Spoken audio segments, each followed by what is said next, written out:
කොහොමද මගේ ආදරණීය YouTube පවුලට? පේනවනේ අපිට නම් මේ දවස්වල හොඳටම වහිනවා. අද මම ඔයාලත් එක්ක ෂෙයා කරගන්නේ මේ වැස්ස නිසා අපේ වත්තේ සිද්ධ වුණ වෙනස්කම්. මේ තමයි ඉතින් පළවෙනි වෙනස්කම මොකද්ද?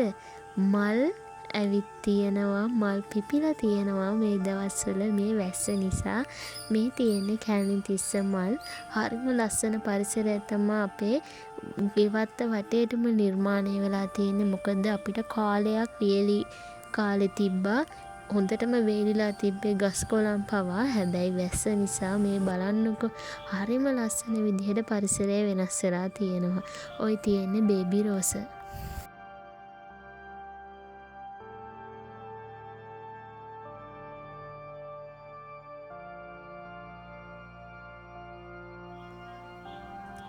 මේ තියෙන්නේ තවත් රෝස වර්ගයක්. ලා රෝස පාටට පිපිලා තියෙන මුළු ගහ වටේම මල් වලින් පිරලා තියෙන්නේ හරියට නුවරඑළිය වගේ.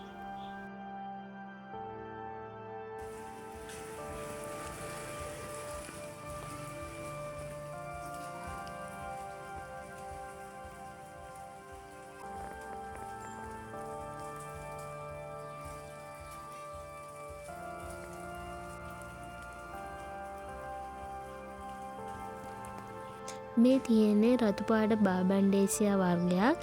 මේ සැරේ තමයි මේ විදිහට මල් පිපුණේ මේ බාබන්ඩේසියා පැලේ.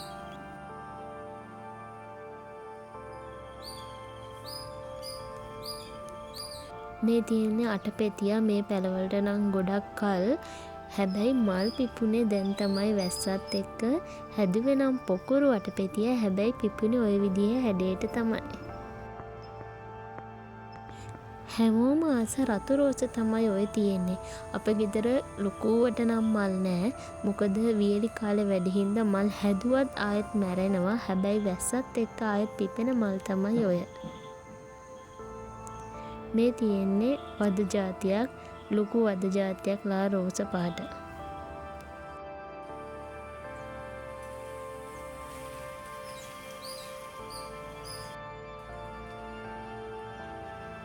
බලන්නකෝ අපිට පොහොට්ටුත් දීලා තියෙන්නේ. ඒ වගේම ඔය තියෙන්නේ රතු පාට වද జాතියක්. ඒක අපේ වැටේ තමයි පිපිලා තියෙන්නේ.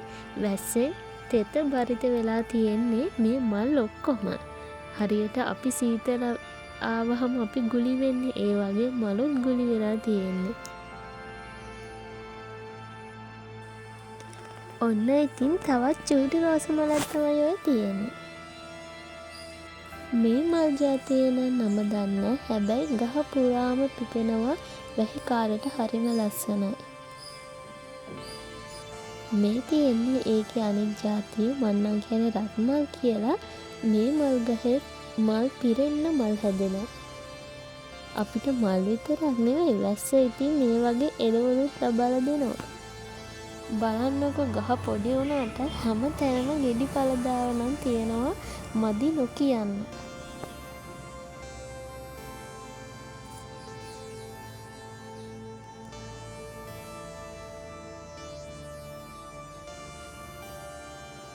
මේ නම් ඉතින් අපේ වැටේ තියෙන මල් ජාතියක් තමයි රෝස මල් ජාතියක්. ඒ වගේම තැනින් තැන මේ වගේ පැලත් හැදලා තියෙනවා දැන්. ඒ වගේම බලන්නකො මේ කොමාරිකා පැලෙත් අපිට තව චූටි පැලයක් දෙනවා. තව ලස්සන මල් ගොඩක් තියෙනවා. බලන්නකො ඉතින් ලස්සනයිද කියලා.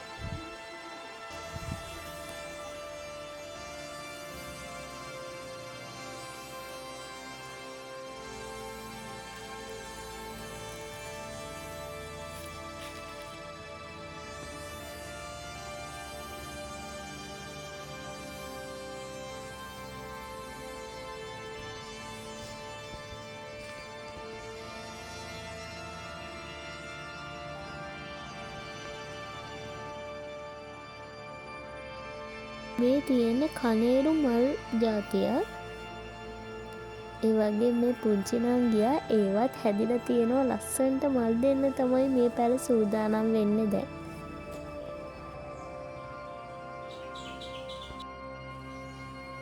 මේ තියෙන්නේ දිගට එල්ලෙන්න හදන වැල් ජාතියක්. මං ඒක පෝච්චියේ තමා හැදුවේ. වැල් 2-3ක් හැදුවේ. හිතුවට වැඩිය ලස්සනට වැවිලා තියෙනවා. ඒ වගේම තමයි බලන්නකෝ වැස්ස නිසා අපිට ඉතින් අපේ දෙහි ගහක් නැති වුණා. ඔන්න ඔය විදිහට තමයි අපේ මිදුල නැත්තම් අපේ ගෙවත්ත ලස්සන වුණේ මේ වැස්ස නිසා. ඒ වගේම බලන්නකෝ ආයෙත් වැස්ස පටන් ගත්තා. ලස්සන යාළුවෙක් යනවා මේ වැහි වෙලාවේ. එයා වැස්ස කියලා නෑ මේ කොළ කන්න තමයි යන්නේ. ඒ වගේම තමයි වැස්සෙන් වතුරත් බොනවා. මං එයා දිහා චුට්ටක් වෙලා බලාගෙන හිටියා. ඉතින් ඔය වගේ තවත් ලස්සන බ්ලොග් එකකින් මං ඔයාලව හමු වෙන්නම්. එතකන් සතුටින් පරිස්සමින් ඉන්න.